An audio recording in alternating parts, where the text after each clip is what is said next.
what are the reasons that brought to an end the Roman Empire?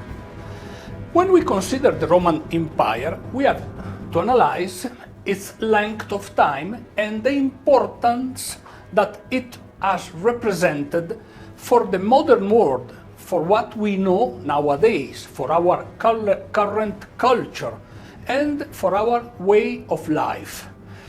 The Roman Empire has been, in history, especially for the Western societies, the most important factors that contribute to the current culture, including the religion.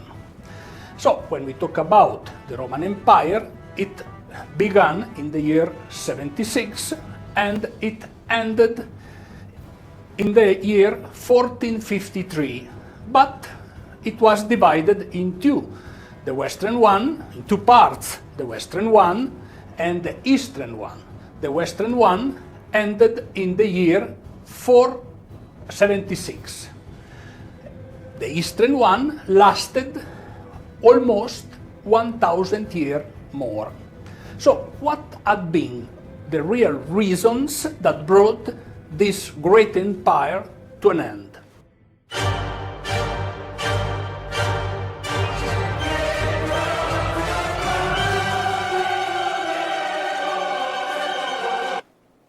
Before going on with the presentation, remember that there is my book of inflation on sale. You find in the description of the video the link in how to get it. Remember, give me your like, subscribe to the channel, and please share this video, if you like it, with your friends. It will help a lot.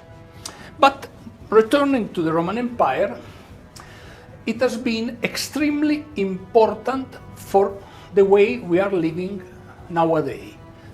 And the importance of that empire for us is the culture, what it meant for the evolution of the culture of the Western society. So we have to think of the Roman Empire that it was exactly an empire in the classical meaning, in the classical way. So, what brought the Western Roman Empire to an end?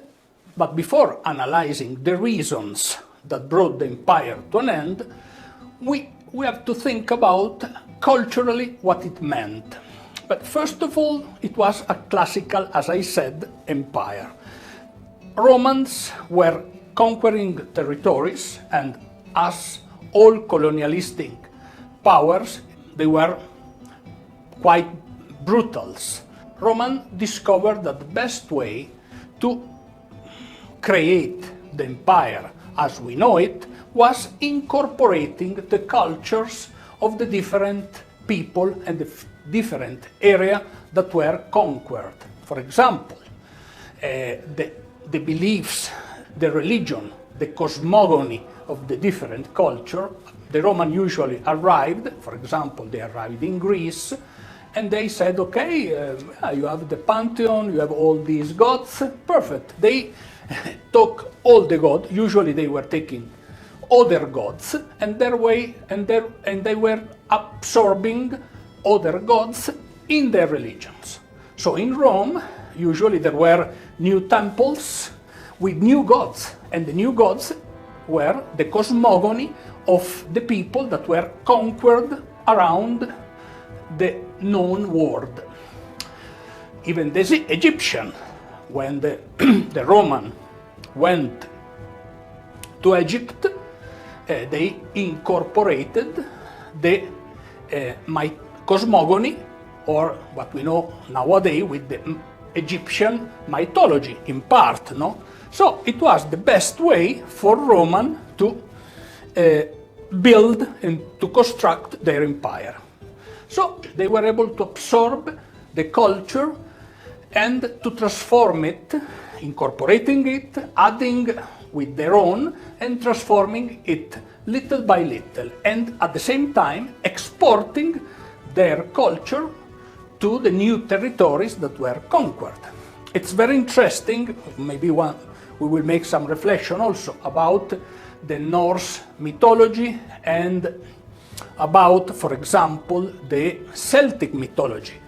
Celtic and Nordic people were in constant contact with Romans. So, through this contact, through this interchange, they were absorbing and they were transmitting also their beliefs. So, it meant an evolution of what, and practically, probably what we are in Europe and in the Western world nowadays, in part is thanks to the Roman.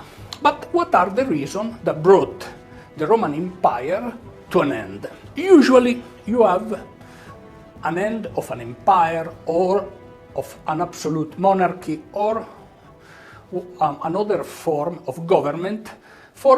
There are usually few reasons, but the first one is a bad management of the public goods, the public administration. Through a bad management of the public administration, you have waste of resources, inequality, excessive taxation, and usually it is one of the main causes that bring political system to an end or to a transformation. Then you have wars. Wars are instruments that are used by powerful nations sometimes, but they are in part causing the end of particular administrative structures. And particularly because they contribute to the waste of resources. War is one of the main factors that destroy wealth. So, because wars are really costly. In order to finance the war, you need a lot of money. Very easy to understand. Then you have the ego of the powerful, the ego of the people that are in power. And usually, thanks to their ego, you have bad spending, wars, etc. All the factors that arrive to the destruction of a society, that could be the Roman Empire, are connected between them. All these factors are connected between them. But in the case of the Roman empires, we have to understand that probably there have been other factors that have played in the end of it. Let's analyze what happened at the beginning of the first century, just in the immediate beginning, in the year 0, it occurred something that changed the destiny of the world, and it occurred in Palestine. It was the birth of Jesus Christ. The birth of Jesus Christ brought to the world the Christian religion. This was a game changer for history. And at the beginning, the Romans were very skeptical with Christians because Romans didn't understand why Christians had only one God. For the Romans were polytheistic. They believed in many gods. Roman mythology is very similar to the Greek one, plus other cosmogony that had been incorporated, as I have explained. So it was extremely complex. So for Roman, it was very difficult and sometimes not comprehensible how Christians were believing in just one God. At the same time, believing in just one God wasn't really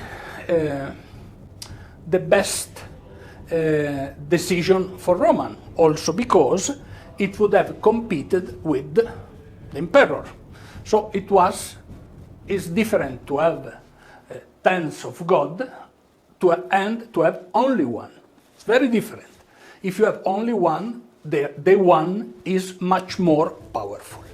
But years after years, the people under the Roman domains turned to Christians. First, the people, not the, the most important, politically speaking, or the high caste. First, the common people. Many slaves, many people, even if they were not slaves, many normal people were turning to Christianity. And then, little by little, also some military and some politicians, some also little by little, so Christianity started to be appealing also to, we can say, high caste people. So, now we arrive to an emperor that in particularly it was extremely determined in order to get power. I'm talking about Constantine. Constantine was one of the most probably determined men on history. He was capable of everything, and he would have done whatever thing needed in order to get power. Yes, even betray his own family, but it will be the story of another presentation. So imagine, little by little, with political strategy and with an absolute determination, Constantine became emperor in the probably one of the most important emperor of history. So imagine Constantine walking on the street of Rome or on the street of Constantinople with many people around him, and with most of the people that were around him that actually were Christians. And because Constantine was very pragmatic, very determined, but as I said, extremely pragmatic, he took a crucial decision. Well, probably Constantine said, well, there are more Christians than pagans right now. So what he decided? Well, he decided to convert to Christianity. And in the year 325, there was a very important council in Nicaea, and the objective of the council was to organize the Christian religion. Between the organization of the Christian religion, there had been also the selection of the different gospels. Some of the gospels were discarded, some other were the one that we know nowadays in the New Testament. Finally, it was a very important moment, not only for the organization of Christianity, but also because the Council of Nicaea legitimate Christianity. Just Christianity was not shameful. The first year of Christianity, for example, in Rome, Christians, they were, in order to adore their God, they had to do in the catacombs. They must keep themselves hidden from the powerful, from the military. But after the Council of Nicaea, the Christian religion had been legitimated. So, few years later, there will be another crucial moment, and it was with another emperor, Theodosio, and Theodosio declared Christianity the religion of the empire. So, first it was legitimated, and after it was named the religion of the empire.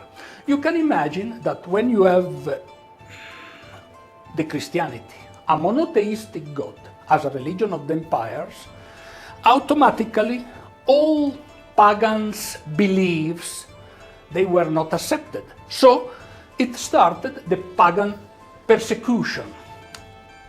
When we talk about Christianity, we have to think also that there were missionaries, that they were going out of the border of the empires. And they were spreading the word of Jesus and the word of the new religion all around the world. So you had Christianity actually not only within the domain of the Roman Empire, but also outside the Roman Empire. That's extremely important to understand. And then it happened something very bizarre. You think, if I'm asking you, where it was the capital of the Western Roman Empire? The Eastern one was in the Middle East, in Constantinople. But I'm referring to the Western one, where it was. Probably you would think it was Rome. Well, actually, it had been most of the time in Rome. You have to think, in Rome there were two forces. One, the Pope, and the other, the Emperor. But there was a crucial difference between the Pope with the Emperor. The Pope actually was empowered directly by God. The Emperor, it was a very important administrative job, but as you can imagine, is more important somebody that received the power directly from God. God actually is a little bit above the administrative guy. So, as in every house could happen, the Emperor had to move. First, they moved to Mediolanum, the Milano area, and then they moved to Ravenna until actually when the Roman Empire ended in the year 476, it was Ravenna, the capital of the empire. Before Ravenna, it had been Mediolanum, which is the Milano area. It is a common knowledge that the end of the Western Roman Empire is because the invasion of the barbars, the barbaric invasions. And it is partially true, but it is not the whole true. Odoacer, the one that invaded the peninsula and put an end to the power of Romulo Augusto, the last Roman emperor, was a barbar, but at the same time he was a Christian too. Finally, for the Pope and for the real power, it was the same, because before he had the emperor Romulo Augusto that kneeled in front of him. And after the invasion, Odoacer kneeled in front of the Pope, because the Pope was the direct representative of God, because he was empowered by the same God, the God himself. So, from a Pope point of view, also we have to recognize that it was easier to deal with many kings or small kings around the Pope domain, around the Christian domain, than to have to deal with the power of an emperor. It is easier to deal with 4 or 5, with many small kings, with small power, than with the power of an emperor. No? The ego of a king usually is smaller, or it should be smaller than the ego of an emperor. So, from the church point of view, the fact it was convenient at the end of the day that the Roman Empire ended. It was convenient to replace the Roman emperor with what we know and with what we came after the end of the empire. That it was a lot of small kingdom with less power and more willingly to follow the ideas and the rules that at that point of time were established by Rome. So, the end of the Roman Empire, the year 476, at the same time meant the beginning of the Vatican power, of the power of a new emperor, the emperor of God, the emperor of the Pope, of the Catholic Church. Thank you. I hope you liked the presentation. Remember, give me your like and share this video with your friend. Thanks for the attention.